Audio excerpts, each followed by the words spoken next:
Hey everybody, it's Lee, and this hairy girl right here is my best friend Micah.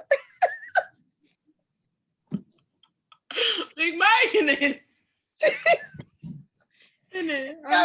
Stop shaving, y'all. Micah does not shave. Y'all, I have not shaved my legs since January. We halfway through the fucking year. So what? Bro, I haven't shaved every time Leah see me. I pulled some of her hair, her leg like, damn, bitch, you can braid this. We could cornrow these. Yeah, last time she saw me and pointed out, she was like, she looked down at my leg, y'all, and she looked back up at me. She was like, "You gonna shave it? You gonna shave? You don't care, huh? You don't care. You don't give a fuck about nothing." I was like, I swear I was gonna. Every time I'm about to do it, I go to sleep. I don't use it right now. I do V. I V. Like it just. I V. It flies straight off. You know what I'm saying? But I think it's just sitting on the toilet and then just kind of sitting there. You know what I'm saying? I don't have the patience for V. Like. Oh, but I only beat, like, I'll beat like my pubes, right? So like I'll beat the crotch area, like the top, and then I'll just set a timer for 10 minutes or whatever. And then if I'm gonna do that and wait, then I'll do my legs too. And I'll be like, fuck it. Because I mean, since we're all friends here, I'll share, I call my vagina Chewbacca sometimes because I'm not fucking nobody. So when I'm not fucking, I don't be in a huge rush to go down there and like vagina state. Who's gonna see? The only man looking at my vagina is my dog. So and since we're sharing, if we're sharing, look at my. I got a whole nigga and don't do it. I ain't shit. Willie just deserve this shit, bro. Willie does not deserve me being hairy. But one thing I will say, y'all, I have very fine hairs, right? Sure. So they're there. But my pores are not thick as well, so you can't see those holes. You know how some people have very, very thick pores and you kind of see the hair coming out of there. I don't have that. I have very smooth skin and hair, but it's a lot of it. So with my vag, it takes a very long time for my hair to grow back, like more than 8 weeks. That's hilarious. So I would say I'm pretty blessed. But they call me for the appointment. Like, all right, Mike, it's time for your wax. And I'm like, well, it's not ready. My vagina. I don't have a rice grain. And they say, wait till you have a rice grain length to come back to the European wax center. And I don't have a rice grain. I'm like, they're stubs. I don't have enough. I'm sorry. And so they call me back the next week. Are you ready yet? I said, is this common? She was like, with some women, it does take a long time. I said, okay, and then that's what gets me in the, oh shit, well, whatever. And then all of a sudden, one day I look down and your pussy look like this. Yes, bro, it's just so much hair. I'm just like, you crept up on me and grew like that. That's crazy. But a serious question, and I asked this the other day. I tweeted it a while back. It was like, for guys who don't give head, do we still have to shave like our vaginas for them? Like for what? Why I gotta line up my pussy if you ain't about to eat it? For what? No, hopefully you can find it. No. And one nigga, he was nasty. He said he don't know what the fuck, he don't give a fuck what's going on down there. He eating it. Yeah. The last guy that that I've been dealing with, that one, it wasn't like bushy, but it was like stuff down there. I was like, I don't give a fuck. I was like, okay. Yeah. Yeah, man. That's a man. Yeah, that's a man. He's like, shit, hair grow down there. What the fuck? So shout out to the guys who eat vagina, even if it's a little bushy. Thanks, guys, for still eating it anyway. And for guys who pussy, I feel like you should just be happy you're even getting some, bushy or not, because that's childish. Anyway, Micah, how have you been otherwise than being hairy? Everything's good. Mother's Day just passed. Happy Mother's Day to you. Every mother. And then I saw a couple of ones that were like targeting mothers who are trying to conceive. Those are sweet. So people who are trying to conceive, people who are going through IVF, people who have lost babies and stuff like that. I think that's really sweet. People who have lost moms, because like that day is like hard as fuck. And it was like people who have strained relationships with their moms too. Oh my gosh, yes. So like kind of in that group a little bit. But I don't know. I feel like mother-daughter relationships are so fucking, they're either a hit or a miss. You know what I'm saying? They're either a hit or a miss, bro. And I feel like a large part of it, and I've kind of talked about this with Erica one time, we were saying that mostly the daughters, the younger women, literally have to meet our mothers where they are. Mm-hmm. That's what it almost feels like every time. It's just like, they never want to come down from that high horse. They never want to come down from the adult train or the wisdom mountain or whatever the fuck. It's just like wisdom mountain. Like they just want to just stay up there, and then you just, in order for it to work, you have to do your work. You know what I'm saying? And that's not fair because like I didn't ask to be here. You're my fucking mom, right? And so if you're comfortable with the way that we are, then I should be comfortable, but I don't like the way that we are because you're ridiculous. You know what I'm saying? So we are forced to, if we want to cultivate a relationship, we're forced to do most of the work, to be real. And that shit get kind of old. But what I will say, I think a couple of Mother's Day, I didn't shout my mom out. I have nothing to say. I said Happy Mother's Day, but I mean, when we go over and beyond to express the Mother's Day, and then we buy them something, like little stuff like that, it's fucked up is when they deserve it for that year. I'm not a kid anymore. You know what I'm saying? So I feel like Mother's Day looks very different when you're an adult. You may not be in the same city as your mom. You may send her some flowers just to let her know you're thinking about her, but it's just, it just changes. And I feel like little relationships that have not been quite working, you shouldn't expect anything. What you think? Let's talk about that. Leah, what do you think? Because my mom, me and my mom get along pretty great now as an adult. Like she's damn near like one of my homegirls, but we were having like a touchy past couple of days, right? Remember, like I was snapping about my car and all this other shit. So we were a little on edge. And then she was acting funny the night before. I don't handle like that type of shit well. I'm more of like I'm confrontational. So I called her. She sent Leanna down here to ask me something like the night before Mother's Day. And so I called her. I said, so this what we're gonna do? This how we operate the day before Mother's Day? She's like, Leah, I don't have a problem. I just sent Leanna to do it. I said, you could ask me. She's like, okay, well, I'm asking you now. I was like, grow up, mom, whatever, bye. So I got the phone, and I didn't get her a gift this year, anything like that. Not necessarily on purpose, but what I do is, I'm a mom too, right? So what I do in this situation is usually I cook something grand or do something along those ways that it kind of just knocks us both out at the same time. But girl, I think a meme I saw, and I meant to bring it up, so I'm happy you even said this.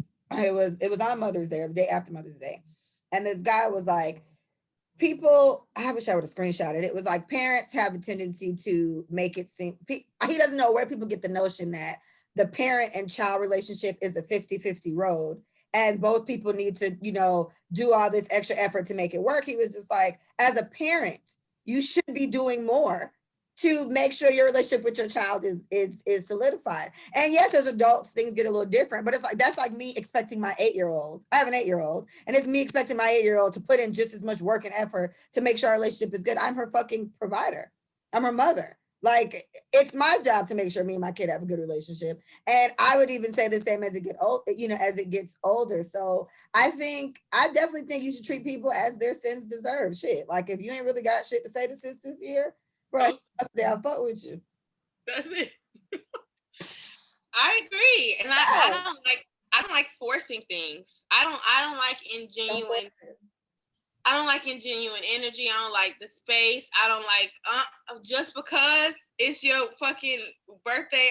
No, fuck that, because the energy is not aligning with gift giving and generosity for me. You know what I'm saying? I'll say this. Knowing both our situations with our moms personally, I would say I think you handle yours fine based on your situation.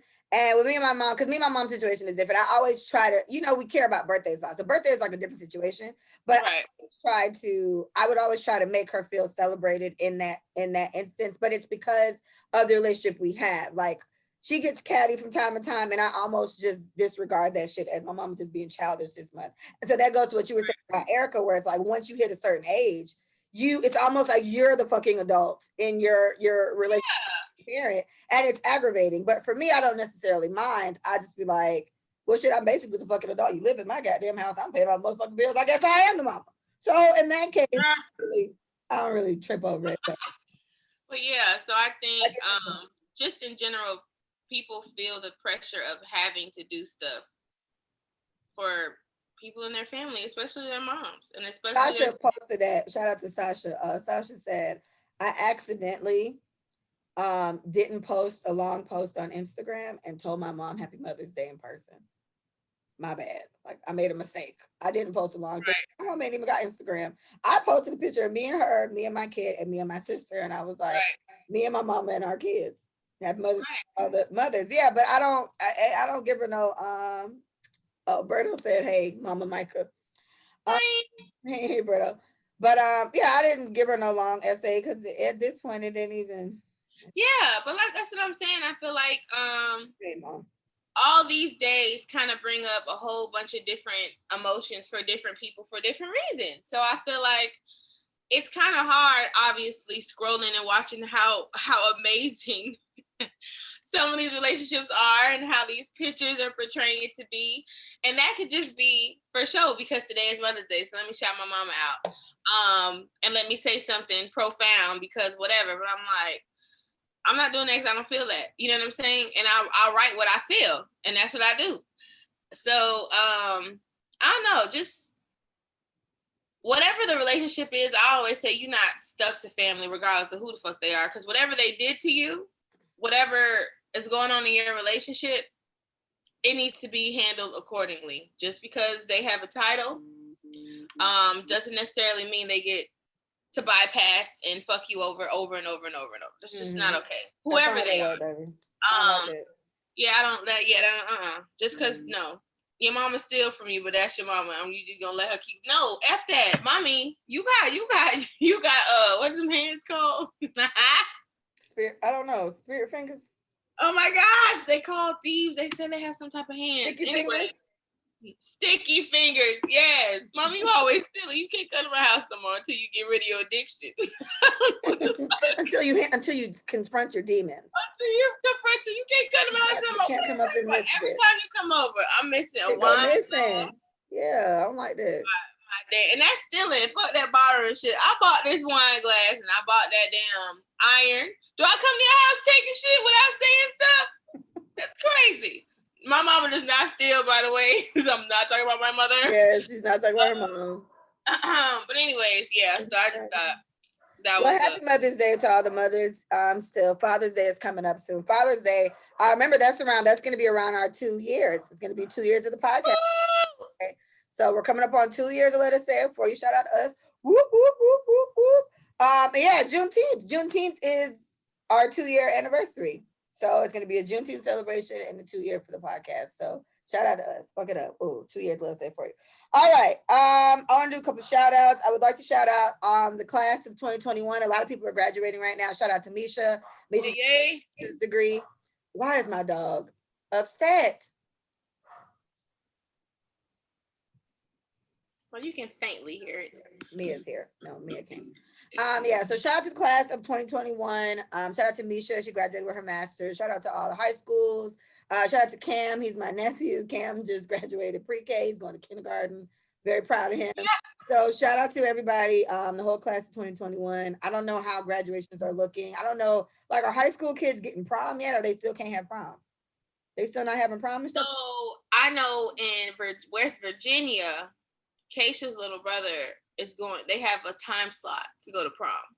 Oh, okay. So it's from 6 to 8 or 8 to 10. And they have to choose which slot they want to go to, but they cannot all go to one time. So they have to split it up. That's I what feel you like Atlanta, Florida, and Texas probably have a regular prom because they've been open anyway. So maybe that's just certain places. What you think? But schools are not open officially yet. True. So Yeah. maybe they. Oh, but you know what I've been seeing? Come kiss me fast. Come kiss me fast and get out. Hi. Say hi to Micah. Hey, Amy. Okay, get out. Okay. I'm seeing a lot of girls have been dressed in their prom dresses and taking pictures, and it's like it looks like a virtual prom. I think my niece just went to prom, but she wasn't around no people. I don't like that. She wasn't around people. She just called me. I need to call her back. But I think, I don't know how they prom went, but sis was cute, but she was in her living room. I don't know how that went, but Rachel, she graduated with her master's, Joan. And girl, they had their ceremony at 9:30 in the morning. She a teacher. They had her ceremony Tuesday at 9:30 a.m. Who was gonna make that? I'm about to say how.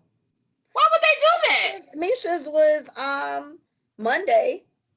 I think at like 10 or some shit. So these people work. Like have jobs. People have jobs. People. That's fucked up. I guess if you would have called off. Yeah, I would have took off for my graduation, especially with my master's degree.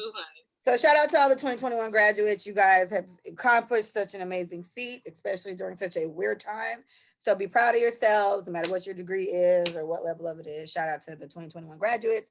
I wrote down a special shout out to Felicia Rashad. That's Claire Huxtable. She is now the dean at Howard University, the dean of fine arts. Yes, Dean. That sounds really good, right?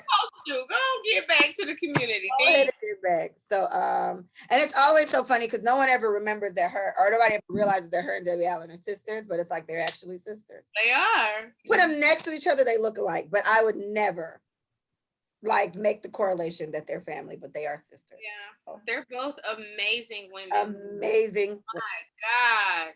Amazing. They talked about their mom.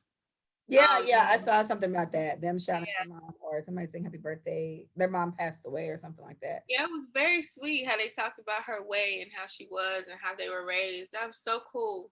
Mm-hmm. Debbie Allen got that Netflix special about her dance studio. Mm-hmm. I didn't watch it, but I think I heard she did have. Yeah, it's very sweet. Debbie Allen is my dog be dancing. Relax, relate, release. Relax, relate, release. Relax, relate, release. That's from A Different World. It's literally one of my favorite shows in the world. I can watch A Different World over and over. That's my favorite episode. I'm gonna be honest. I always skip the first season because I didn't like the Denise. It's ridiculous. I didn't like the Denise part, but I'm very Whitley Dwayne heavy. Like I fucking love Whitley and Dwayne. Like Dwayne. I think that's like my couple role model because I always I was a little watching how they kind of came together. She was not fucking with Dwayne at all. And Dwayne wasn't really fucking with her either. No, they didn't like each other. It was annoyance, but maybe that's just like the little annoyance that turns into admiration. Yeah, I'm saying I don't know. I think initially, this goes into what we about to talk about. That's exactly what I thought about. It's like, remember the episode when it was really cold and they got locked in the car and she had on that black chinchilla fur thing. And I think that's the first time they had a flirt. Like he was staring into her eyes, warming her up, and they was talking. He was rocking her.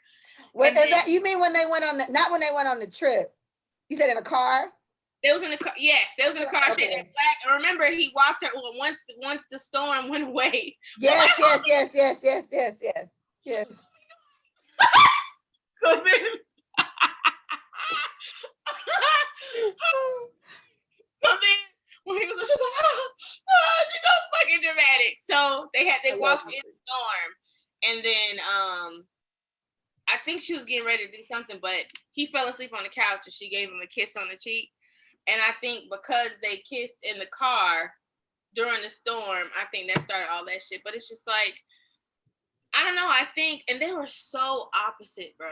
Oh my God. Whitley was so materialistic and very like loud and showy, and It's just, give me what I want She because I was deserve rich, yeah, it. she was very, very spoiled. But while like Whitley was like one of those very spoiled, but she was very connected to all her black stuff. Whitley was very She was black and all that shit, but she was opinionated. very Yes. spoiled though. And so that was it. And so I mean her mom looked just like her, right? Her mom, Marion. I love her. remember? Ah!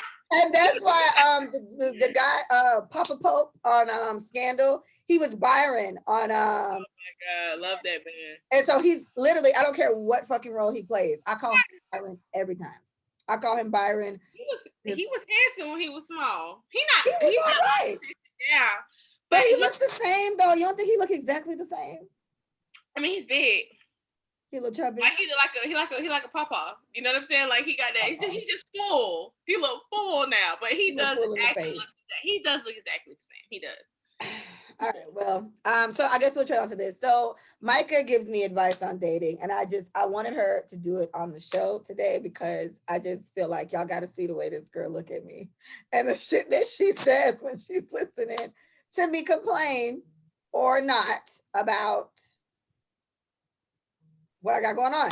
So basically, I'm talking to, we haven't like talked all day, which is like the first time in our consistent talking that we haven't talked, right? And we have had a little hiccup, right?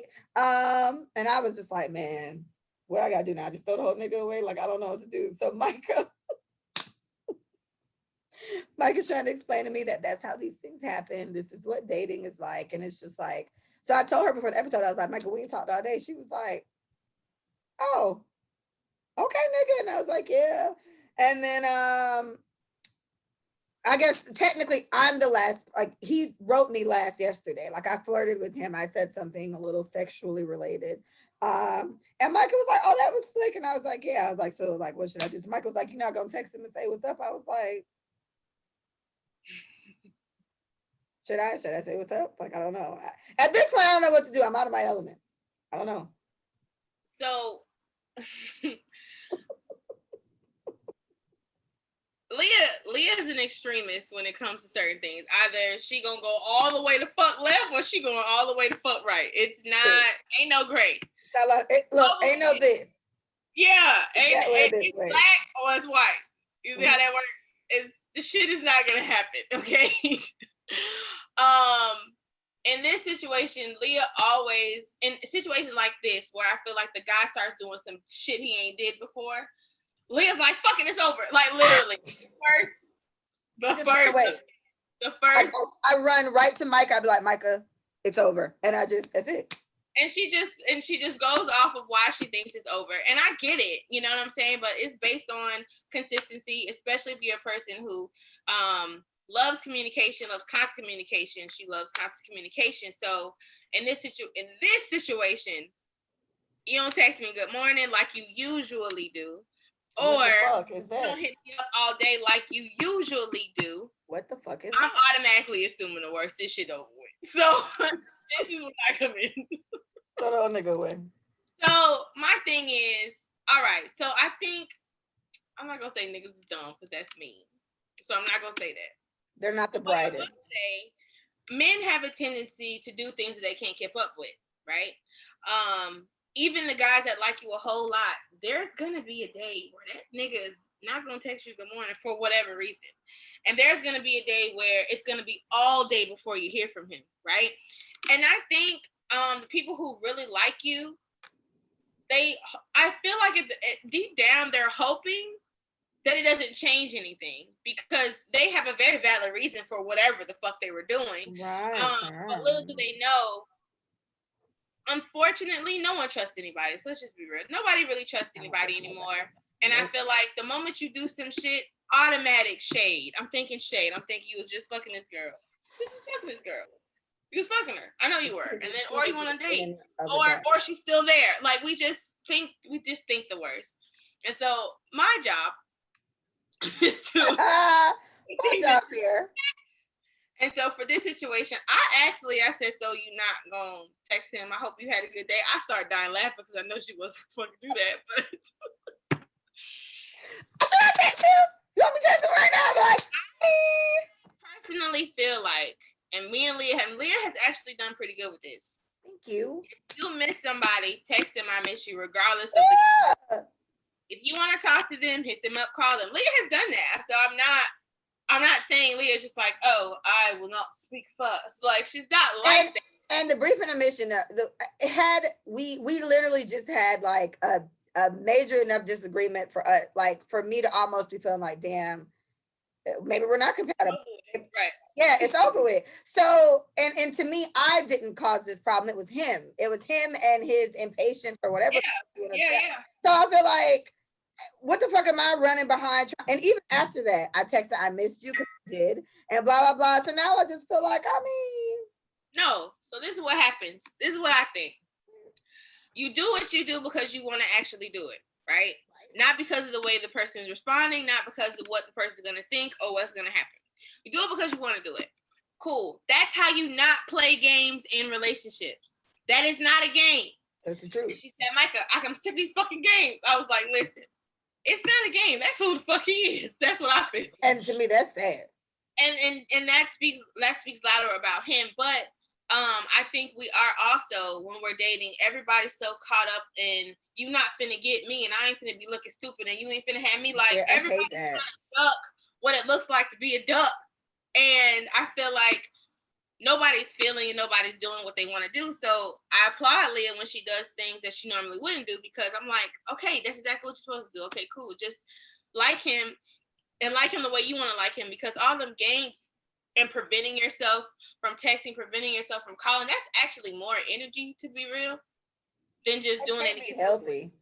Yeah, so I was just like, you should text. Well, now I'm saying you should just text him and say, "I hope you had a good day." Haven't heard. Don't even say I haven't heard from you, because that still has like. Yeah, I agree. Yeah. It has an undertone of animosity. Like, you know what I'm saying? So yeah, I would text the situation and just say, "I hope you had a really good day. Just thought about you. Bye." You know what I'm saying? Like, just throwing that in there, because some guys always say, well, why do I always have to be the first to text? Well, nigga, if you kind of set the tone, bitch, then I'm just following the tone. But I get it. I get it. Men want to be wanted too. They want to be thought about too. They want to be sought after. I understand. So this is why you kind of feed into that at times. So in this situation, I do feel like it's a compatibility thing. But hey, everybody has to settle for something in relationships. Nobody's fucking perfect. But it's just to the degree that some of these changes may need to you know what it is for me? Where me and dude had that little disagreement the other day, and I told you about it, and it was like, oh, I was just so busy, and we just he was lying, and it was like, I get that, but it's like that, for him to have gone that route with it instead of going the other way we talked about, where it's like, I would have rather you just say honestly, like, I ain't know what to say to you, because that's what I did to initiate that conversation. Honestly, I didn't reply because I didn't know what the fuck to say to you yesterday. The message annoyed the fuck out of me, but here we are today. It's a new day. Let's talk about it. So I don't know why that rubbed me the wrong way, but I think what it is it reminds me of past relationships I've had with niggas that do shit like that. And it's just like, aren't we finished dealing with niggas that do shit like that? Like, don't we? Because to me, again, it's the game part. And like, I get what you mean. Like, Micah said to me, is it's not a game. This may just be how he is. But to me, I feel like you miss somebody, you tell them. You like somebody, you tell them. If you talking to somebody, talk to them. Like, whatever the fuck it is, because it's like, I don't want to start this shit off. We're literally in the beginning of what could possibly be a relationship. And this is how we want to start it with you. Like, you got an attitude because you caused the fucking problem. So like a grown ass man child, you just ain't gonna say shit to me all day. Well, bitch, if it's a let's see who don't give a fuck contest, I'm gonna win. I'm a winner. Okay. I'm gonna win, Micah. All right. So I don't know what to do, and it's just I have to go to Micah every time. And Mike, as you can see, she gives great advice, right? She's advising me to write this man and be like, because my thing is, Leah, if you've done all you can do, what the fuck else can I do for you in this situation? If you've done all you can do, that's all you can do. And right. When that person starts to show whether they're going to reciprocate, if they're going to accept your advances or whatever it is, then you can really tell who somebody is. Like, I'm really not dealing with what you got going. Y'all gonna talk about it, because I'm not saying ignore shit, but what I am saying is, okay, I know you're sick of being a bigger person, though, Leah. A lot of people have been a bigger person in a lot of relationships, and they're over that shit. But I do feel like it's almost your responsibility, because you want to be a part of the situation. You do like the nigga to a certain capacity, and you do want to see where this will go. So if that's the case, just do everything that you can do on your own that doesn't go past your own morals and your beliefs or whatever. Yeah. You know what? I'm gonna text this nigga. I want to, but I don't want to. But because we didn't speak all day, and I'm not gonna give him all the communication rights, I got a mouth, I got a phone. I can still hit him up and tell him what's up. You know what I'm saying? Right.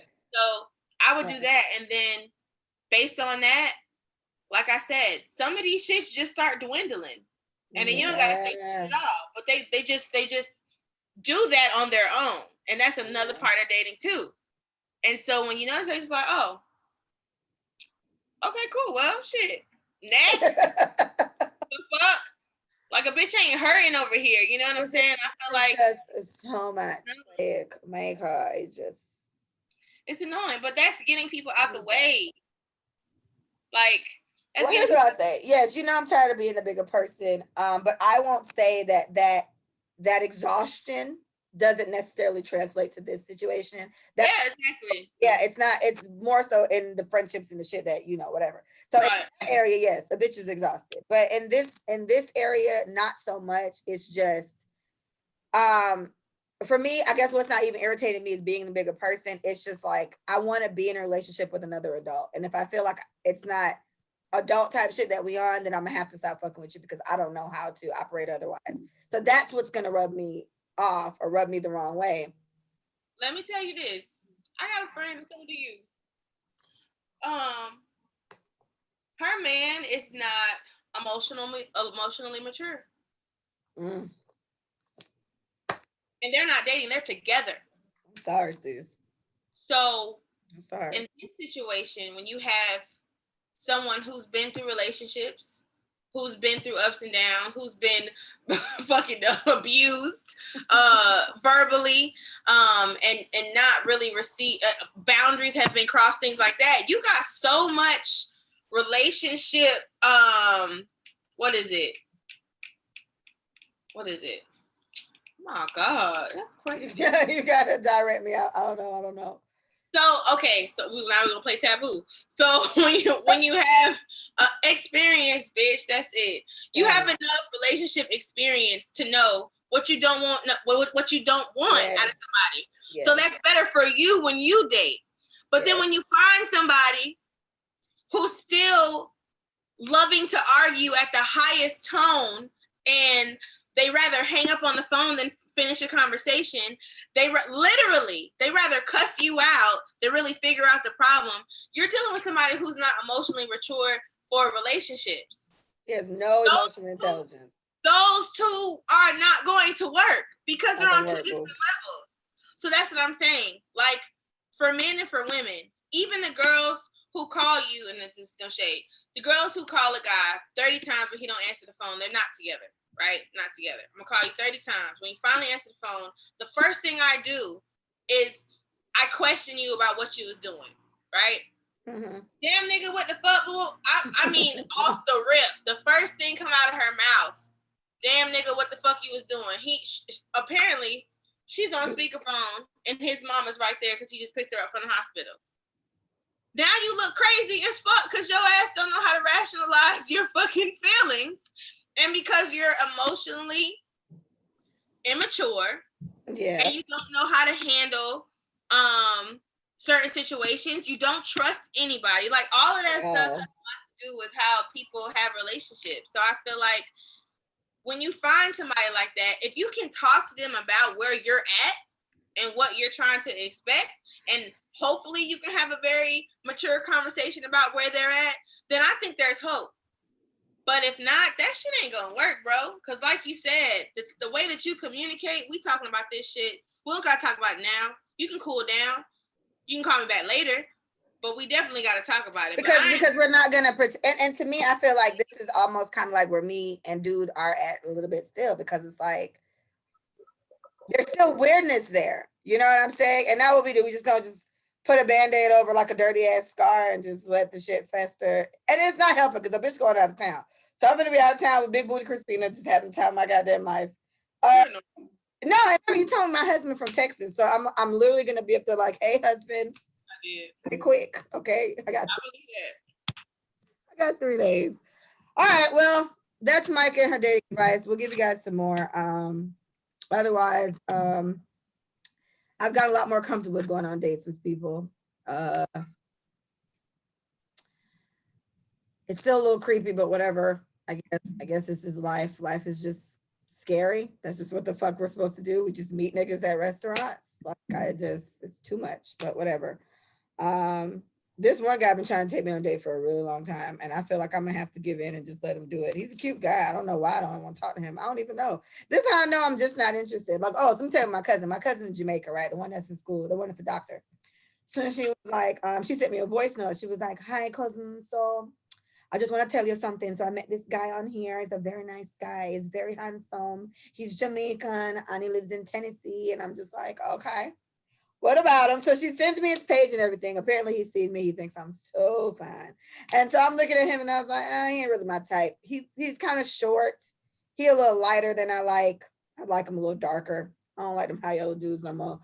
But even if he was, I feel like even when fine guys come to me, it's still just like, I don't want to deal with this shit right now. And I just told Trail, shout out to Trail. I just told Trail that today. It was like the guy that we were just talking about. The reason why I'm even this far with this guy is because I would say we were friends for a while before. So it's like it was an easier transition to something. Like, even though he liked me, I didn't feel that way until more recently. But with like what Trail was telling me, he was like, just give it time. You're gonna be a nice guy. I was like, I don't want to meet him this year. Like, I'd rather him come back in 2022. I feel like I ain't got time. I feel like I'm not gonna believe shit he say. I say it all the time. Do not send my husband right now. I'm not gonna believe him. I don't believe nothing that come out of this nigga mouth. And to me, I think it's important to, deal with your issues before you go and then give some nigga a world of shit he has to fix, and he ain't even caused these fucking problems. You get what I'm saying? So this is how I'm trying to handle it. But in the midst of this, I am still liking people to a certain extent, and I'm doing things with people and blah, blah, blah. So either way, she sent me the guy. He seemed like a nice guy, but I just said, I'm not interested. I'm sorry. And then, let's you can trail off on that. With this guy, she was telling me, I was like, I don't like when guys send people to, I don't like when guys send people to like put in a good word for them. It's just like, you got to come to me yourself, because I feel like my personality is so strong. You can't be like a shy guy trying to fuck with me. Like, you got to be confident in whatever you got going on, because these niggas be everywhere, right? So I was like, he kind of lost cool points with that. So she was like, no, cousin, I'm telling you, he's very confident. And he was telling me, he wears the most expensive this and the most expensive that. And I said, well, actually, cousin, this kind of supports my theory. He is insecure. I was like, because that's the complete opposite of confidence. Sitting here wearing the most expensive shit and making a point to tell a motherfucker you wear the most expensive shit is the most insecure shit I've ever heard in my life. He's overcompensating for whatever the fuck it is he lacks. Maybe height. He was a little short, like I said. But I was like, that doesn't scream confidence to me. That screams a nigga that I'm gonna literally chew up and like spit out before I even meet him. He's gonna hate me because I'm gonna be like, so what, you cool? Did you got like a raffle? I said, I don't even wear that shit. She was like, oh, he wears this and that. I don't wear shit like that. I don't give a fuck about none of that. So he just came in, and he wrote me. So I replied to him and I said, yes, I heard about you. Thank you, but I'm not interested in dating right now. And he was like, okay, well, no problem. He was a really nice guy or whatever. He was like, okay, no problem. If you ever change your mind, let me know. I was like, all right. So, okay. But I just feel like dating is so hard and it's so confusing. And I just why does that have to be? I told you that. You just gotta breathe, bro. Like, you just gotta breathe right before you go on a date. All right, let's do this shit. I told you, bitch, I walk out of dates and I'm not interested. Thank you so much. This is a great time. We're not compatible. Really? Yeah. I mean, it's just the first date. I know. I know me. That's where I'm at in my life. I know me. This dude on here, he talking about you like chocolate. He said, "All right, I'll come back next year." Woo! I'll come back next year. Y'all picky. We're not picky. Micah is in a lovely relationship with her man. I probably am. I don't think I'm that picky. I didn't so many times. So, I don't think I'm picky. I think I'm just I'm fully aware that I don't think I'm in the position to be the best girlfriend I can be to some nigga. So I feel like just leave me alone for right now. That's how I feel. All right, next. The US Mint is honoring Maya Angelou on quarters. I think that's nice. That's what's up. That's cute, right? A fucking quarter. Sorry. Is it? Put that bitch on $1. Damn. But like, aren't we gonna do away with like currency, like handling money soon? I mean, that's very like throwback, one world order, mark of the beast type shit. You're gonna have a chip in your hand and all the car shit gonna be here. I'd rather not go that far. Like, I don't want to go there. That happens like a very long time from now, like after our generation and Mia's generation, and maybe kids, do it like if humans are even still around that far out, do that mark of the beast shit out there. I don't got time for that right now. Like, I'm not doing it. I don't want to do it. Be homeless. I told you what I'm doing. Never mind. Anyway, so shout out to Maya Angelou. Maya Angelou being on the quarter. That's what's up. All right, so we're gonna talk about Portia, and I believe his name is Simon. I don't know. I used to watch Real Housewives of Atlanta a lot when I was younger. I haven't seen it in years, but I'm familiar with the show. So with Portia, pretty lady. I know she does. I think she still does the Ricky Smiley morning show too. I'm not sure, but Portia's a thick, fine one.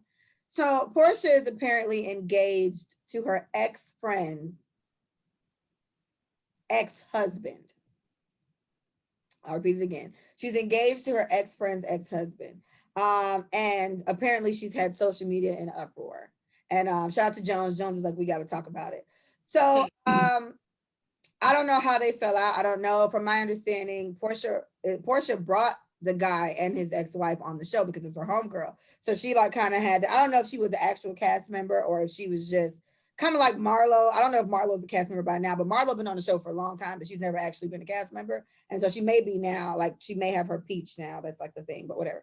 So it's like, damn, Portia, that's crazy. How does she do that? And Portia seems very happy. She has a big ass diamond ring on her hand. And I know she knows she's going to get chewed the fuck up. And she doesn't seem to care. And neither does he. And so she posted a picture next to the new man with her hand on his chest ever so delicately, whilst her ex-fiance, her baby's daddy, is right next to her with his fat ass. And they're all smiling and everything's happy. And it's just like, oh. Okay. So, I mean, I guess let's have the discussion. Is Portia wrong for being engaged? So I guess this goes back to all of the times where we talk about like the girl code and what you are supposed to do, what you're not supposed to do. Let a nigga tell it. That shit don't make sense, right? Men always say, why the fuck do you care who dates your ex? Mm-hmm. You still got feelings for him. What is that? That's stupid. That don't make sense, right? Facts. To a certain degree, I get it. I guess if you're supposed to be in love and you're supposed to have moved on, it doesn't matter what's in your past because you're looking forward, right? This is not somebody. But see, guys feel like that for the most part, unless it's like their baby mama. Like if it's their baby mama, because even like Carlo made a point to say that. He was like, he don't really give a fuck unless it's his baby mama. Then it's just like, yeah, there's stipulations. There's definitely stipulations. I think hands down, father or mother of any children, it's gonna be a problem. Because but shouldn't husband and wife? I feel like that's deep too. I mean, I guess boyfriend is kind of deep. You don't think boyfriend girlfriend kind of deep? No. I mean, I only say that because marriage is so. I already said marriage is fucked at this point to me. Yeah. So I feel like where it used to be, like I used to hold marriage on a pedestal. People don't know what the fuck marriage is anymore. Like literally, I think I have no clue. They're just doing it to do it. And to say I got the ring and to do the wedding. Mind you, this is definitely my opinion on the way that people have been literally frivolously getting divorced year after year. I just feel like if something was that sacred and was that amazing. If you're not getting your ass beat, either the woman is beating your ass or the man is beating your ass, you getting raped, like no molestation is happening, why are you divorcing? Micah, would you let her date your ex? I mean, it's different. What? It's different. He's asking, Micah, would you let her, or would you let me date your ex? I mean, I think that's different. And I guess, but you know, it's funny because Willie said that. He didn't say you. He was just like, if any of your friends dated your ex-boyfriend, would you care? And I literally said, fuck both of them. I said that. Yeah, and then because we've asked this question before, and it's like it's certain exes. I feel like yeah. I feel a way about, like, Story, your cousin. He's one of those exes. I feel like y'all can't date him. I done dated this nigga my damn near for over like fucking 15 years. Like, you can't date him. When you see him, you see me, in a sense, when it comes to our little circle with him. But like, even like the first love one, you know, I can't stand that nigga. And I feel like if any of my like, you know what I went through with this nigga. I feel like if you want to date that nigga, I don't know why I feel different. And that's why I feel like maybe a situation where I still have feelings for the Jamaican one, because it would piss me off if one of my friends dated him versus the other nigga. I just wouldn't care. I just don't want. And he was like my first love. I went through so much hell. That's one of the Libras I can't. Both these niggas is Libras. It's so funny. These are two Libras that stress me out. What was his birthday? Huh? What was his birthday? The first love one is October 4th, and the other one is October 12th. These October Libras. That's October Libras. Fucking weird, bro. It's October Libras, bro. It's October Libra thing. So I think like with the Jamaican one, I feel like it would be like fuck both of them. I can't say I'd like fight a bitch, but I would say like last year I probably would have like fought a bitch. Like, you really gonna just, this nigga he used to sleep here. You know what I'm saying? Like, I'd be pissed. But the other ex is like, no, and then Manny, obviously that's my baby daddy. So I just feel like, what are we doing here? So that's what I'm saying. I feel like, yeah, if I have a certain amount, and it's not, for me, it's not feelings. I don't have feelings for nobody but Willie. Right. All that dead and gone. But for me, I think it's the history that I shared with this person. Like, it's an intimate history. So if I fuck the nigga, you want to talk to him, that's on you. Yeah. That's on you. I don't feel the same way about that, because 9 times out of 10, I was probably just fucking him, or he was just eating me out. If you want to talk to that nigga, that's fine. Like, we didn't work. I didn't want him as a boyfriend. He was good for what we did, and that's it. Yeah. But the intimacy relationship, I think that means a lot more, because I feel like there's gonna be guilt all up and through that shit, and I don't want my circle, my experiences to be infiltrated with guilt because of that person, not because the nigga I fucked. I'm talking about boyfriend, longevity, years. We done talked about how he made me cry, how he made me happy, all of that shit. I just think that's just too far, and I feel like for you to be that invested, you always wanted him in that way, and maybe they were more compatible. Because think about that, maybe we're talking to the wrong people. So, you know. So on that point, because that's the argument. So in my case, I've recently dated somebody that one of my friends used to fuck, and it was very difficult for me. It was something that that was always a rule of mine. Like, I'm not talking to anybody that even try to talk to one of my friends unless I just didn't know, or somehow I didn't find out, whatever. So when talking to him, and he and I started talking after me and this person weren't friends anymore. So I literally, it's very close to this Portia thing, except, they weren't married or whatever, but they were fucking, and I started talking to him. So now that I have joined the dark side, it seems like I understand for me, I never, because the person, even from my understanding, mentioned that, oh, she must have always liked him. And it was like, I really fucking didn't. I never knew him that way. All right. I've known this guy. Me and this guy knew each other longer than they even knew each other. But I never felt that way about him until he came at me a certain kind of way. And I was like, but it wasn't even just him. It was him and every fucking body else around us that kind of, planted the seeds, if you will. So I feel like I don't automatically feel like it's a situation where they always felt that way.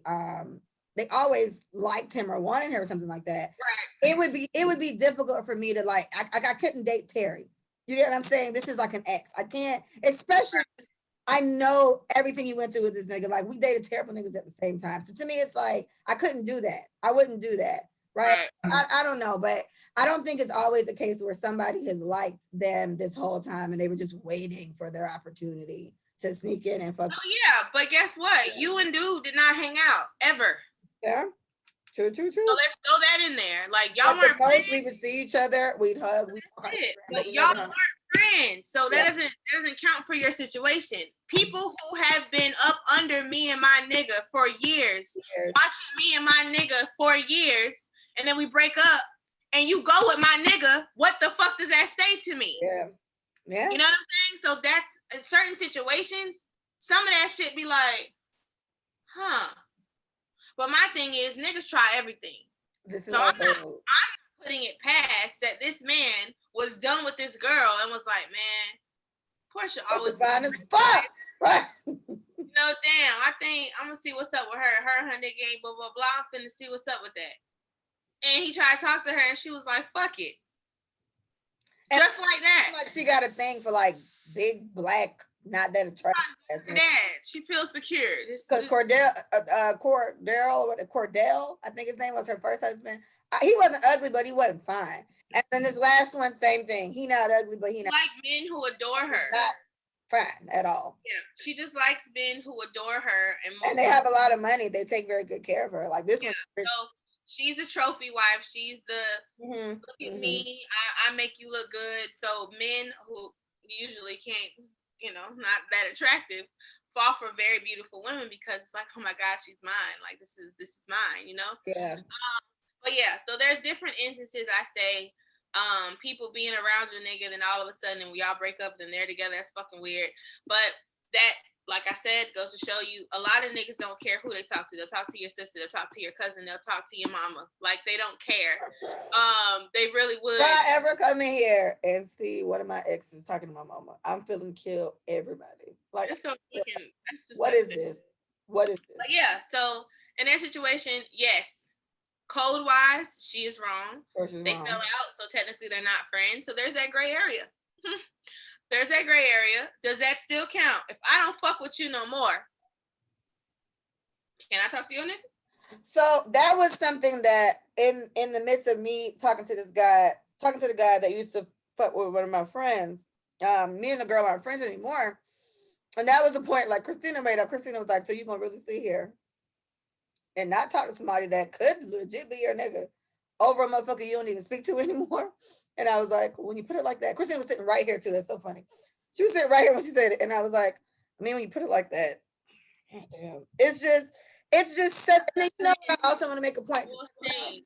We've mentioned this kind of before when it comes to white people. They don't care. The other fucking race.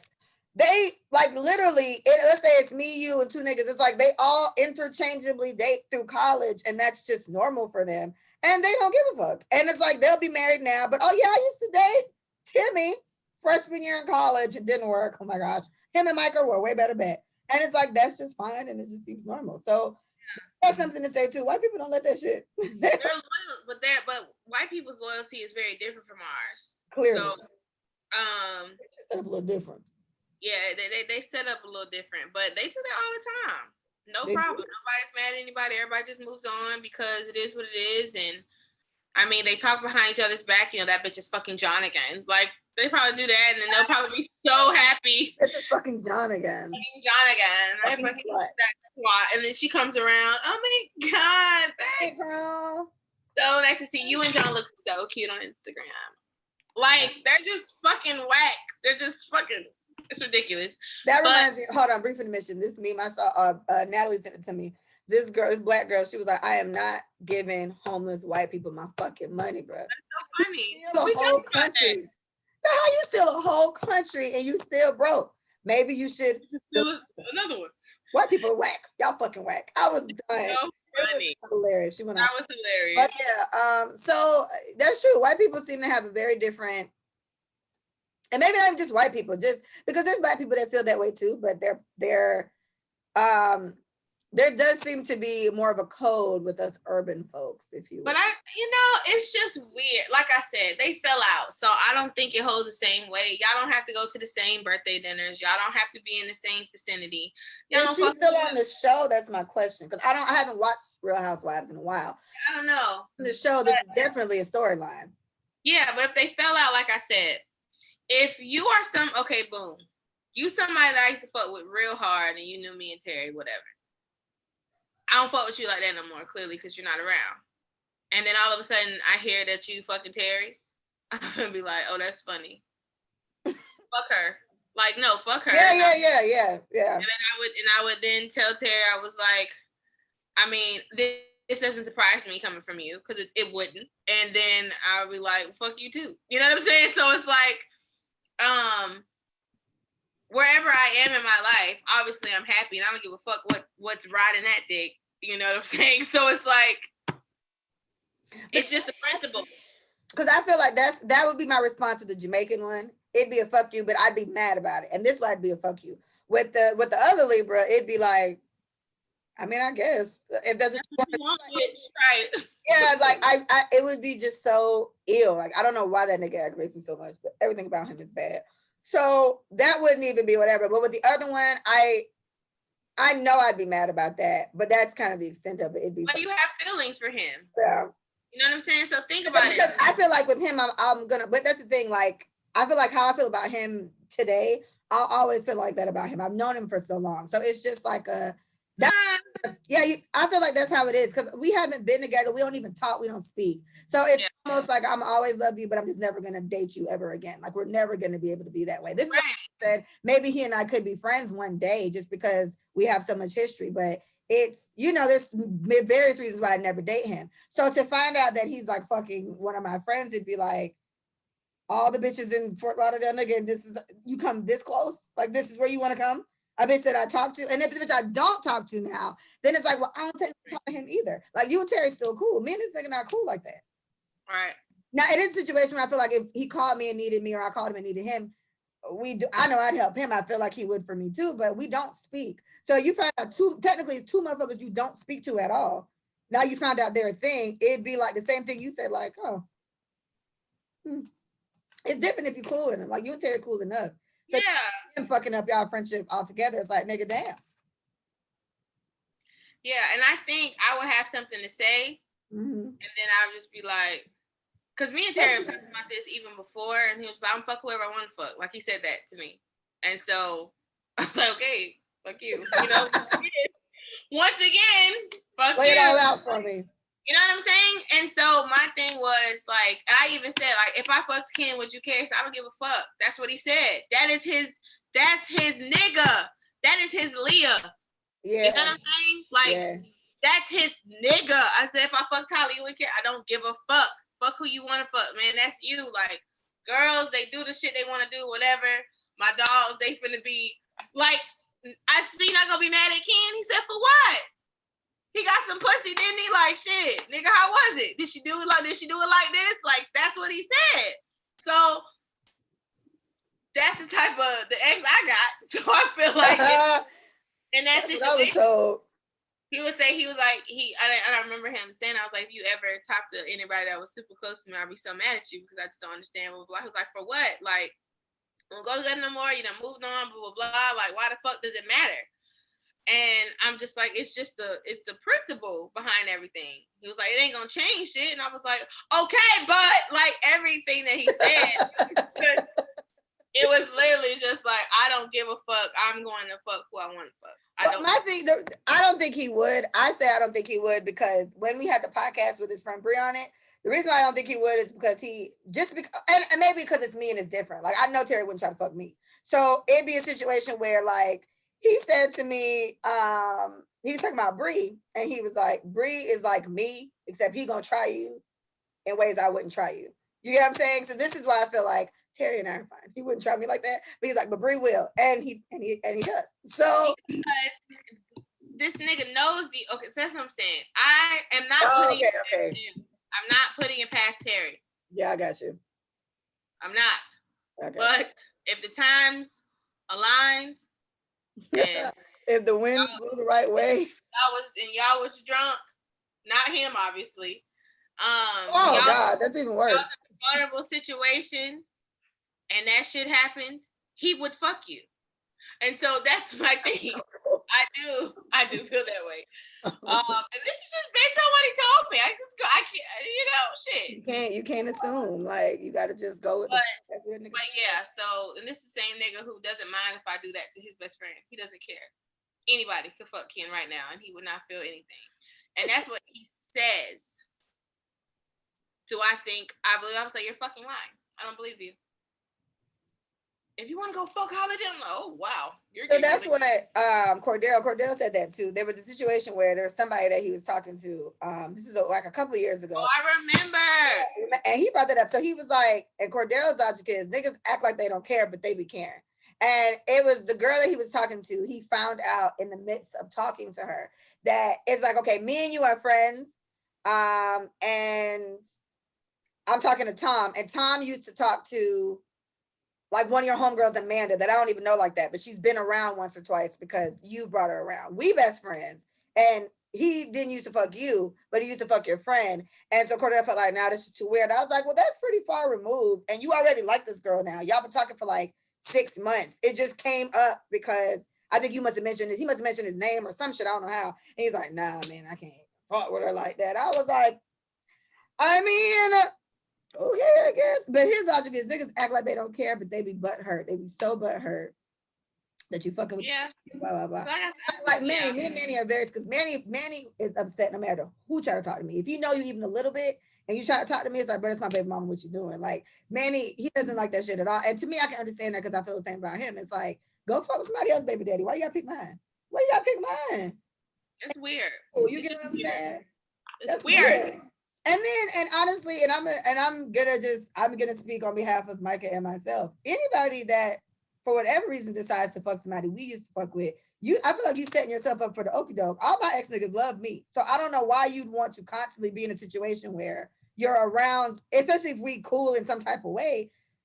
To me, that's just awkward. I feel like I wouldn't. Not the way these niggas feel about me, sis. You might want to pick. I say you pick somebody else. Like that to me, you're setting yourself up to be uncomfortable. Yeah. By fucking with a nigga. That's why it gets and deeper. Remembering how we used to fuck. Yeah, and I think it's deeper too. It's like I think it's deeper for the woman who does that. Yeah, I know she's stressed out. It's deeper in the sense that maybe, and this is just me thinking about, conniving with women who are really not your friend. Yeah. Women who are a fan. They love being around you, your good energy or whatever the case is, but they really want what you want. They want what you have, whatever. And they kind of want to throw it back in your face to a certain degree. I know women like that. So it's just I can picture women like that. Yeah. Yeah. And so the thing is like, but he chose me after all. Okay, sloppy second, bitch. I don't give a fuck. Yeah, like to me, that's nothing. At that point, but it's a win for them. It really is. It's a win for them. And then essentially it's not, because it's still an L. So I feel like it's like. But for her, it's a win. Poor girl. I'm with him. He's with me now. He's grabbing my ass. We're here. He's kissing me. Like, she just, poor girl. That's all I got. But this is the psychological thing that goes on when women are not really friends with other women. And that's in the same boat of what we talked about. Girl, it's a piece of I don't know if it's my hair that is rubbing my face, but I want to just like throw the whole face away. This goes into what we talked about on another episode where it was like women who like me and you were out and you just like, oh my gosh, she's so cute.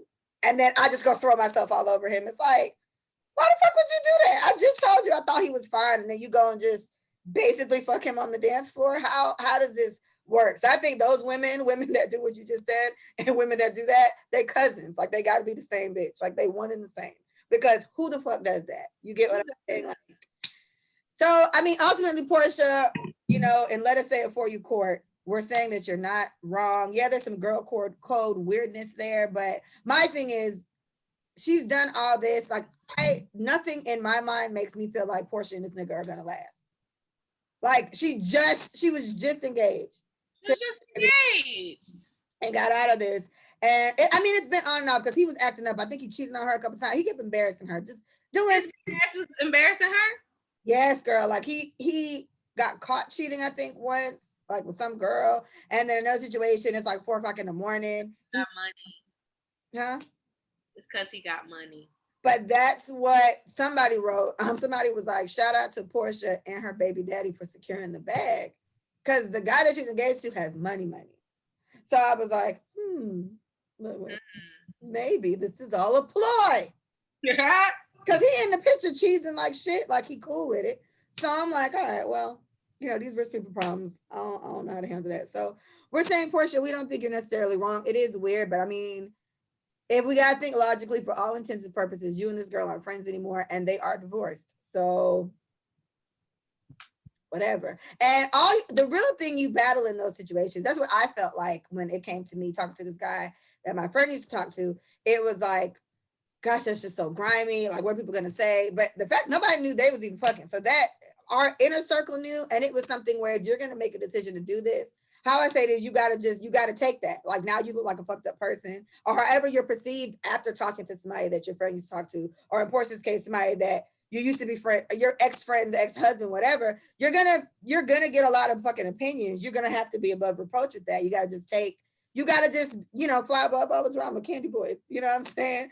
You gotta just fly above all that and be like, I'm happy with him, so I'm gonna just be happy. But nothing in me is screaming, this is your one, Portia. Like, Portia, this is Portia's third fucking engagement, right? Her third engagement. She's only been married once, I think. So it's like Portia is constantly, she's kind of like Jennifer Lopez. I think Jennifer Lopez only been married once too, but she'd have been engaged like 5 fucking times. So some women are very good at getting rings. They know how to pick the guys that will provide the ring. But it's like, can the relationship be sustained? And to me, that's where I feel like you run the risk of tarnishing your name in some type of way, or making yourself look bad just to fuck somebody your friend used to fuck, and it doesn't even work out. So you did all that shit for no fucking reason. You know what I'm saying? You just showed us a whole different side of yourself for no fucking reason. You could have gone your whole life without showing us that you wasn't shit, if that's how you're perceived. You get what I'm saying? So, I mean, I hope Portia does marry this again. I hope it works out, but I don't know. And the friend, not that this really matters, but I'm just saying she's beautiful. She's a very pretty lady. His ex-wife. So I'm just like, Portia fine as fuck too. So let me not. Yeah, that shit don't matter. Yeah, it doesn't matter because maybe him and Portia really do get along very well, right? Like, maybe that is the case, but and then I'm sure Portia probably sat there thinking about it. But the little memes I'm seeing too, or things going by, is a situation where they're kind of implying that Portia and this dude been like fucking around for a long time, like almost kind of like cheating type of vibes, where it's like, oh, but you're talking shit about me, but I know for a fact it's a married African man that bought you that brand new Porsche you got. And I was just like, and this is before she was even with her ex, so it's like, I don't know if that's how long they've been fucking with each other, or man, I don't know, but Portia said, fuck it. Yes, she did. Yeah. Yeah. And Sadie, I think Sadie thinks she's pregnant. Sadie said she looked pregnant to her. I said she did have on a little loose frock. She had on a nice, she had a nice little frock. Maybe she is pregnant. I don't know. But good luck, Portia. I wish you well, sis. I hope you marry this one and have cute little babies. Okay, so shout out to Jones. This came up. She just brought it up for us as a podcast topic. Me and Mikey gave our opinions. Can you be friends with somebody? Propose the question properly.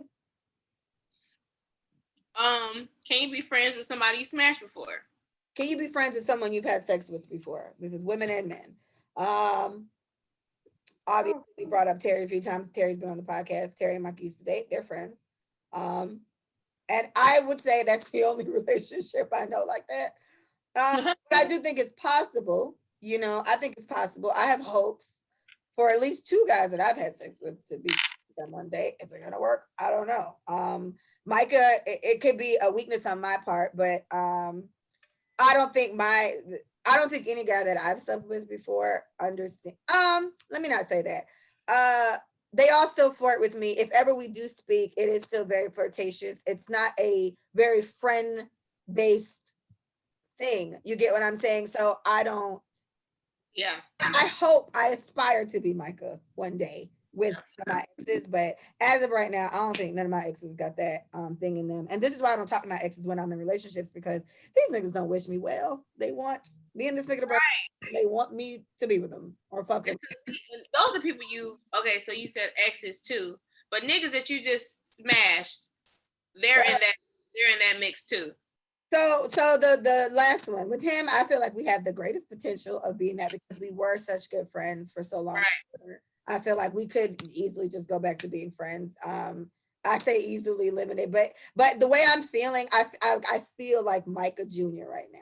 All right, whatever mindset she was in when her and her ex made that transition to be this way, this is where I feel like I am. So it wouldn't be a me thing, it'd be a him thing. And I would just have to keep making it clear that, oh, this is as far as it's gonna go.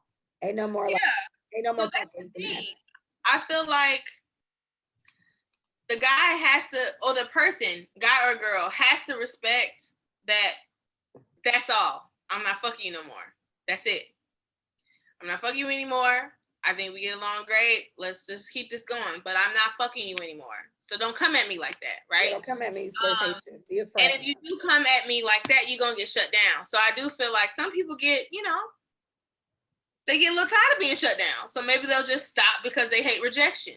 But I do think the only way that you can be friends with somebody you smash is if you don't want to smash them no more. Like, honestly, you don't want any sexual intimacy with this person anymore because you're teetering. I love that word now. Yeah, teetering is cute. You're literally in between, like, oh, that's my friend. I want to fuck him tonight because I'm doing it. Like, no, you can't be in that. You can't be in that. Because it's too weird. It's so cloudy. Yeah, it's so muddy. You can't be like that. You have to be dead ass done. Y'all gotta be strictly platonic. Like, I think that's the only way to make that work. It has to be strictly platonic, or else there's always going to be weird feelings there. Now, there's a thing to be said about. We've had that argument before. Can people just be fuck buddies and not catch feelings? And I don't think that's something that can last very long. This is my part. I know I can't do it. Okay, if we fucking, I don't think I can't do that. No, I think everybody catches feelings to a certain capacity. I think so too. I think jealousy is somewhere in the mix. Y'all can put on like y'all just fucking and whatever, but you get upset when they don't answer. Yeah, because some little comment gonna come out. You're gonna make some type of remark or something. You're gonna feel salty in some type of way. That's why I think that's or they're gonna talk about somebody else and you're gonna be sitting there feeling stupid. Like feeling away. No, I don't believe anybody when they say I don't have feelings with this person, I'm just fucking them. You're lying. I'm sorry. Yeah. I don't believe either men or women. Because I think men fall quicker than we do because I think naturally guys are better. Men are just and they're just so they don't want to fucking be alone. And if they like you, they really like you. But they just don't want everything that come with you. They don't want the obligation. They don't want the relation. They just want to keep fucking you and having all the luxuries of having you around because they like you. But they don't want to take it to the next step because they want to do what they want to fucking do and not be questioned about it. Yeah. Not rightfully questioned because they still get questioned. Rightfully questioned. I ain't asking no nigga that ain't mine what the fuck he got going on. I'm just not. So for that situation, they still get questioned like they're with these girls. They do because these girls feel a certain obligation to them because they fucking them. And they going out on dates and they're hanging out with their friends and doing all this shit they shouldn't be doing. But at this point, you can't blame her. But these niggas will damn sure tell you, you're not my fucking girl. What? I'm just fucking you. Like, relax. Oh, no. Right. She came and she's like, are you on a podcast? Yes. Get the book out. All right. So, okay, what if it's a situation where they're just having sex? And they aren't like hanging out and going on trips and hanging around friends. Like it's 3:00. Hey, I want some dick. You gonna come drop it off? Okay, cool. What if that's it? And then they go home. They don't even spend the night. They just leave. Do you feel like these people they have a greater chance of not actually having feelings? But in that case, do you think it's possible? Yeah. Yeah. Because people argue this. I put this on the podcast page and like most people said, yes, it can happen. People just got to be themselves about it. But what I would say, it's not feelings involved. Now it's priority. If I call you at 3:00, I'm expecting to get what I want. I would like dick to be available. And that's what happened to me. When I Yep, didn't get what I remember. when I didn't get what I wanted, I was like, oh, this shit done with. Like I was, and there's no feelings. That wasn't a feeling thing. That was a priority. And it could, I guess you can kind of put It's a feeling thing. But it's like, are you fucking kidding me? Like we had an agreement. That's my thing. We had an agreement. I'm not fucking nobody else. Because I don't want to just throw my pussy everywhere. I kind of just want it to just be safe. You know what I'm saying? Because I don't want to like it. I don't want to add a penis right now. So just whatever. So 3:00 hit. I got to call this nigga. I don't want to add a penis. I was like, are you serious? He was just like, yeah, give me a minute. You coming out? Fuck that. No. Are you serious? Like I was so upset. And you know what it is? I think it's like it's offensive because Rama's kind of like, you're putting my pussy on hold. My pussy has to wait. Yeah. How dare you? Tell that bitch to come back or whatever the fuck you got going on. I don't even care. And I don't care that you're doing something else with somebody. I don't give a fuck. That's what we have. But because I sparingly or I frequently call you, nigga, the least you can do is just pay me what you owe. Like just what the fuck? That's all. Well, I think if it was strictly just that, I mean, because was the arrangement on his end that he also wasn't fucking anybody else, or no, just me. Exactly. So then this is where I say feelings were involved because even slightly, maybe not. I don't think it was to the extreme at all. Feelings I want to be with because you. it's just this much to where it's like, all right, fuck it, it's fine. I'm not getting my way now. I'm mad because and essentially you handled it wrong because you're supposed to be like, all right, well. I guess I'm out of luck tonight. I'll book him then. But then it's almost like the logic of like, wait a minute, damn, I'm really just like one of the many bitches this nigga's fucking. This is why I can't do that. Cause then that, I don't like that. So funny that I don't give a fuck about that. But that's the point. You give a fuck about that to some extent. Not even just along the time. You don't care who he's fucking, but at the same time, he's not available to fuck you because he's fucking somebody else. And so that. I don't know what it was, but yes, Leah, I went there. Was she there again? No. Oh. I don't know what so mind you, I don't know what he was doing, right? So remember we said our minds just go there. But my thing is go negative. Hey, it's me and I ain't out here fucking whatever. You know what I'm saying? I don't nigga, this is it. You know what I'm saying? So it's like if I don't get my rocks off, I go to bed fucking upset. So it's like that's my thing. I'm mad, my pussy's mad, everybody mad. And then this is another feeling that came up. This dick is not yours. Right, you got to remind yourself. You know what I'm trying to say? Not your penis. This is not yours.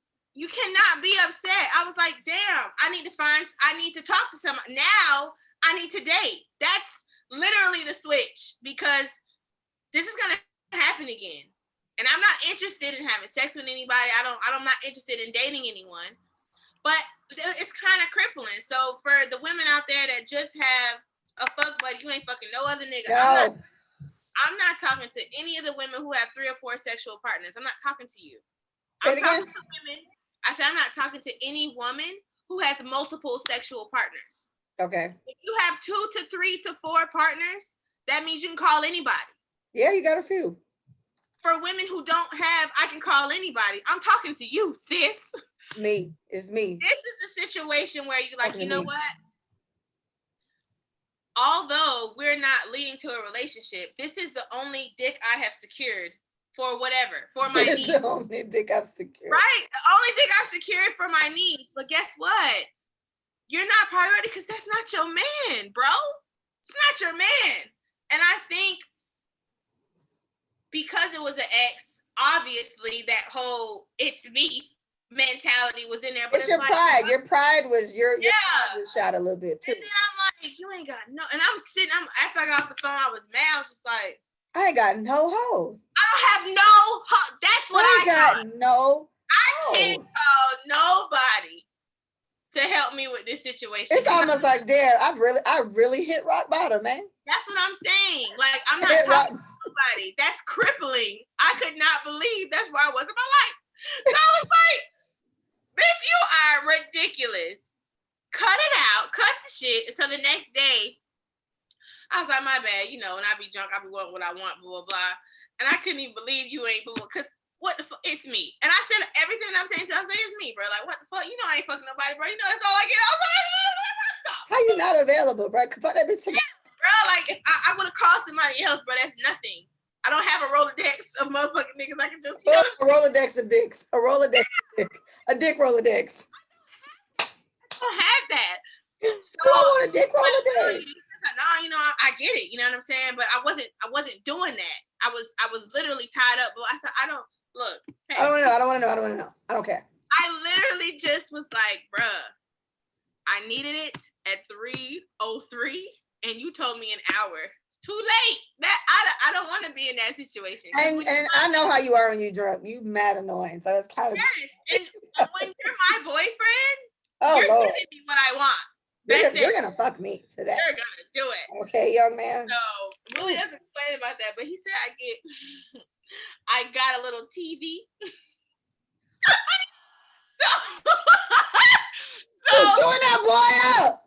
I got a little TV, so he don't let me do that when I'm drunk, and that's fine. I mean, you trying to protect. Okay. But that's funny. That's your problem when you're drunk. When it comes to sex, your TV. I can be TV because I'm just so like whatever. I can be TV. I think my drunk sex problem is like I never come. So it's just like it's almost like it's no point. Like I think it's forever. Yeah, I can fuck forever. Like I feel like I tap into like I become like almost like in my mind like some white porn star from like Wisconsin or some shit. Because like I can fuck forever, but I'm never gonna come. Drunk sex is honestly very stupid for me. Like this is a good time. Drunk sex, just throw the whole girl away. I'm useless. Like I like I'm a good time, but I know I'm not gonna enjoy much out of this. So it's not even point. High sex is a whole different story. Very a wonderful experience. Feel it all. But yeah, so for women who are just fucking one guy, what I would suggest to you, there's gonna come a time where he's not gonna be available. And you're not gonna be the priority in that situation. And I just want you to look at yourself in the mirror and say, is this what I want? If this is what I want out of my single life, because I don't want to add a dick. And I totally get that. Like I just not finding a nigga to fuck. Like that is for women who it's just not easy to do that for. Like I don't think you should make yourself find a nigga to fuck. Like I don't think you should do that. So calling exes is just so easy. It's just easier. I brought that up to do when after I talked to you and I called so and so to talk about the situation. I was like, for me, adding this new penis to my roster, like this uncertain penis, I'm uncertain about this penis. I was like, to me, it's not even that deep. It's like I need it to be more than that, because if I honestly need to fuck somebody, I would just call you. He was like, yeah, you get it. Like if I need to, he's probably the dick I'd call.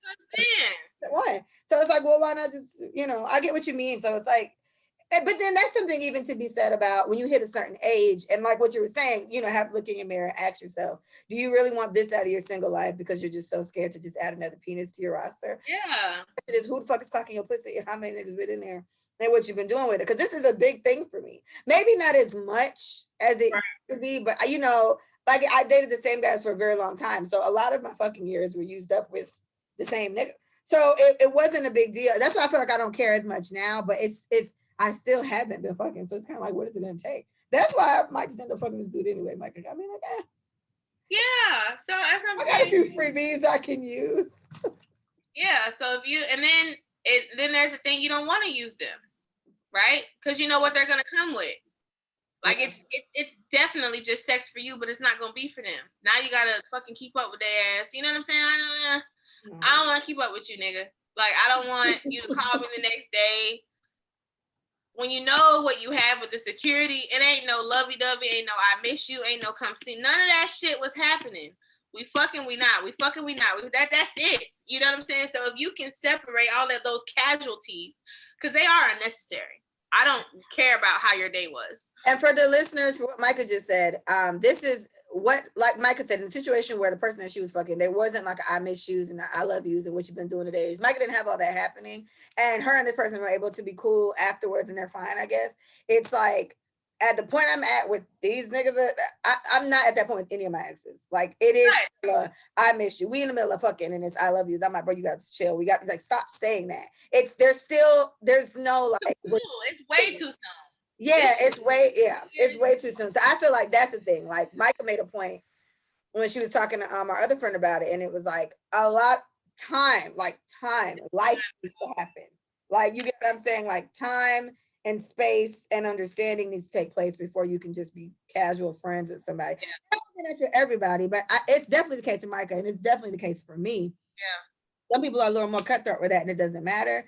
But it definitely takes time. You know. Yeah, bro. You gotta. Yeah. It takes time. You gotta what, Micah?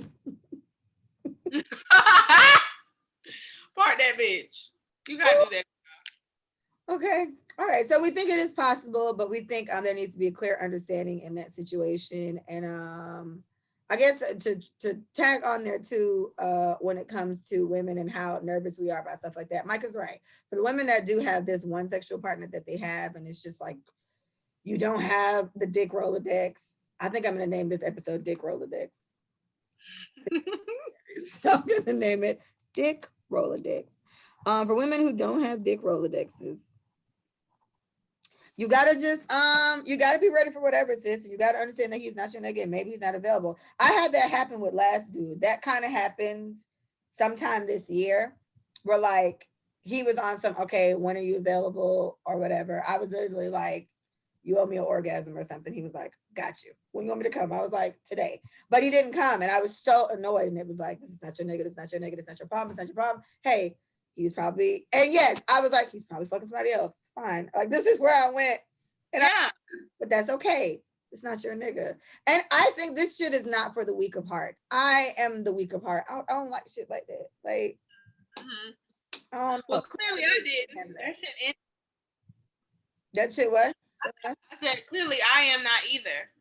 Because that shit I think you're definitely better at it. You're better at it, but but I'm not rejected. Oh. Yeah, rejection, like not getting what I want. Yeah. That's what I'm talking about. Yeah, when it doesn't go, I'm done. All it takes is one time for me, bitch. I got a meme that says that. It said that I'm like that with niggas. Like the moment he don't do what he used to do, we're the same. The moment he don't do what he used to do, I'm over it. I don't want to talk to him no more. No, that shit dead. That shit dead. Sis. That shit dead, boy. All right, give us something for the blacks, Mike. Black people. Oof. Person here. I was gonna say what I was gonna say. What you was gonna say, sis? All right, so slight history lesson. Today, we learned about how during World War II, this is when, well, before World War II started, women in the 1920s couldn't vote. And so remember, I think segregation just happened maybe like 20 years earlier. No. Segregation was 1965. Okay, so what I wanted to say is when Black people go through shit and it's the police brutality and it's men killing and raping our children, like when Black people go through things, I don't see anybody in any other country stand up for us, right? They're just spectators. They literally are just looking at America and shaking their head. They're not stepping in. They're not saying that this is wrong. But the moment some shit happens with another country, Black people are always supporting other causes. And I say that because even in the 1920s, when the white woman was hollering, ain't nobody listening to me, they won't let me vote, Black people was trying to be equal to human beings, right? What did Black women do? We jumped on their black wagon. We jumped on their bandwagon to support their cause. We were being heard. Yeah. The fuck? Like, we were being heard with our men. That wasn't our fight. Same situation that happens when, I think that, they call it the suffrage age and women couldn't be able to vote. When those whole alliances were happening after World War I and shit. I just learned this shit again. Literally, Great Britain, Russia, and I think France alliance. They just had alliance, right? Let's just do this shit. Let's just protect each other, right? All this shit happened. I'm thinking about all these wars, all these different countries coming through for the white man, right? Nobody comes through for us. Even in history, nobody came through for those slaves. Nobody. And so when I think about how hard we go for other people, I think it's because obviously we know what oppression feels like. We know what it feels like to miss out. We know what it feels like to lose. But, and I'm not saying don't support other. I'm just saying because nobody is fucking with us, we have to fuck with each other. Yeah. We have to save each other. We have to figure out a way to get past a lot of this psychological shit that we're going through with our community. Like, I just feel like we have to do that because nobody fucks with us. Nobody came to America to stop them from having slaves. And we had the longest history of slavery. Slavery was happening in every country, but we had it the worst. And France did not fuck with us. France, Italy, Germany, all these people after the United States like became a democracy, then everybody else started gaining democracy and wanting different from their government and breaking apart. Like all type of people were forming, right? So the liberal thoughts were going on in these people's minds that something else. We don't want a dictatorship. We don't want a czar. We don't want a fucking Hitler. Like they didn't want these things. They wanted to feel like free citizens that should be operating. They should have the right to food, the right to vote, whatever. But nobody. And I got sad today. Oh, hey. Nobody came through for the African American. Nobody came through for us. And we got to do better, bro. Reading that shit, and I stopped and I went to YouTube to find what were blacks doing in 1920s because they don't talk about us like we weren't fucking there. So in 1920s, white women were doing whatever the fuck. In 1920s, black women were doing it. Right? So I make that apparent where they try to make a age seem so happening and we got the jazz going. Bitch, where the fuck did y'all get jazz from? Give reverence where it belongs. You know what I'm saying? Scatting and shit. White people don't fucking scat. The fuck is that? Like, so it's like white people scat. It's just culture feeling shit and not giving reverence. And I couldn't let this 10-year-old kid just act like these knees came from white men. Get the fuck out of here. Oh, nigga. Lord. So I don't know, y'all. People don't fight for us, bro. Even with the police brutality, I think it took a lot I think it took George Floyd for everybody to fuck with us for real. And I feel like that's still on some capitalistic shit. I feel like it's still on riding the wave shit. I don't think it's wholeheartedly they really want us to have better lives. I think they still think we're the bottom of the barrel. I really do feel those things, but if nobody ain't gonna fuck with us, we have to figure out. And it could be a situation where, like, because again, we talked about the George Floyd thing before, but it was just the perfect storm. It just so happened to be recorded. It just so happened to be a time where everybody was sitting at the fucking house. Everything was closed. And people have a tendency to. It's like MoFo. Is it MoFo?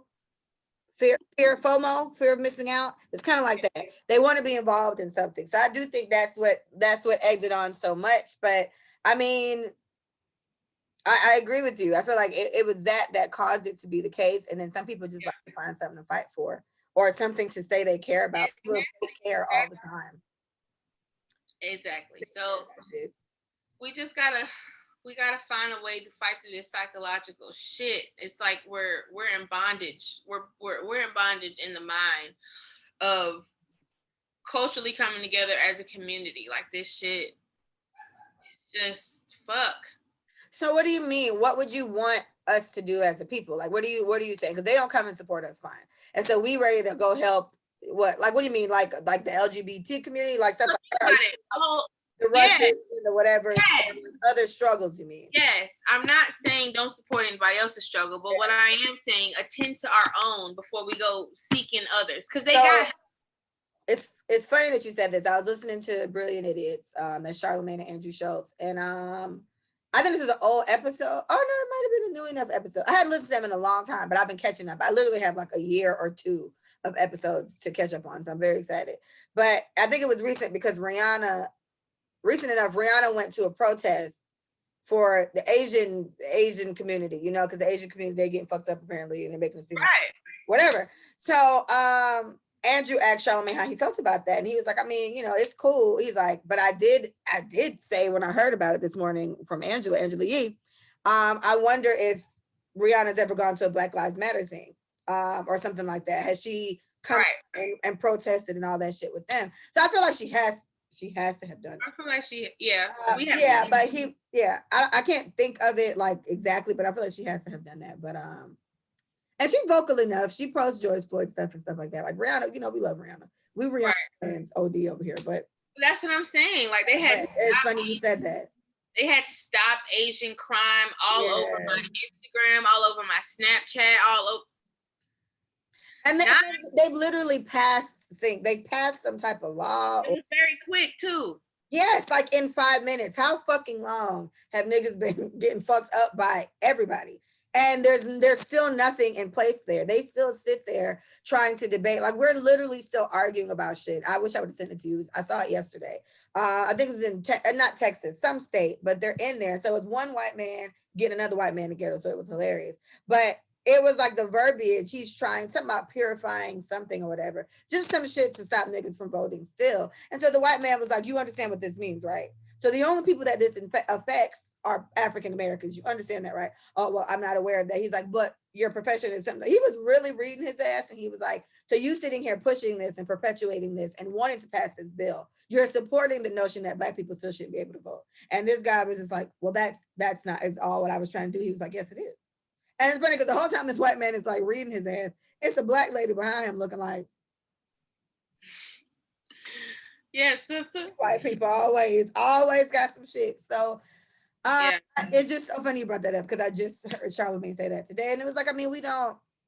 It's not that we don't, and it's like old. The couple of Asian people thing I've seen happen has been really old people. You know, I like old people. I'm very partial. But why are you fucking with old people? They old as fuck. It's like old people and kids in the same boat. Why are you messing with them?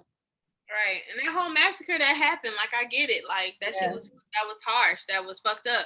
Same massacre happened when that white boy walked in that church and lit up 9 people and they all died. Facts.